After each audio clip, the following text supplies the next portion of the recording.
दोस्तों आजकल पवन सिंह के ज़िंदगी में क्या चल रहा है, बता दूं कि भोजपुरी के पावर स्टार पवन सिंह के टीम में एक जो मेंबर था, दीपक सिंह थे, मैनेजर थे पवन सिंह के, उनको चेंज कर दिया गया है। उनके बदले पे अमित सिंह का भाई जो है वो अब उनका संभालेंगे।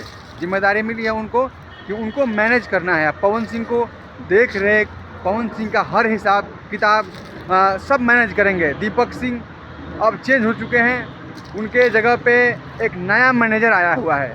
दोस्तों बता दूं कि भोजपुरी में अक्सर ऐसा होता रहता है कि मैनेजर जो है चेंज किया जाता है, और ये चेंज करने का मतलब पता है आप लोगों को, कुछ ना कुछ खटास पैदा हुआ होगा, तभी तो मैनेजर को चेंज कर दिया गया है। दीपक सिंह के तरफ से कुछ अभी बयान नहीं आया है, ना पवन सिंह के टीम के तरफ से। बस ये बताया जा रहा है कि सब कुछ ठीक चल रहा है, लेकिन मेरे नज़र से कुछ ठीक नहीं चल रहा है। पवन सिंह के साथ चुनाव हार गए हैं, इसीलिए पवन सिंह कुछ ना कुछ आरोप होगा और दीपक सिंह को बाहर का रास्ता दिखाया गया है। लेकिन उनकी टीम कहती है नहीं, दीपक सिंह अभी रेस्ट कर रहे हैं, आराम कर रहे हैं, बहुत थक गए हैं, बहुत मेहनत किया था। इतना ही खबर था, सोचा कि आप लोग तक बता दो। दोस्तों आप देख रहे थे नई बस्ती ब्लॉग, मैं आप सबके भाई अर्जुन।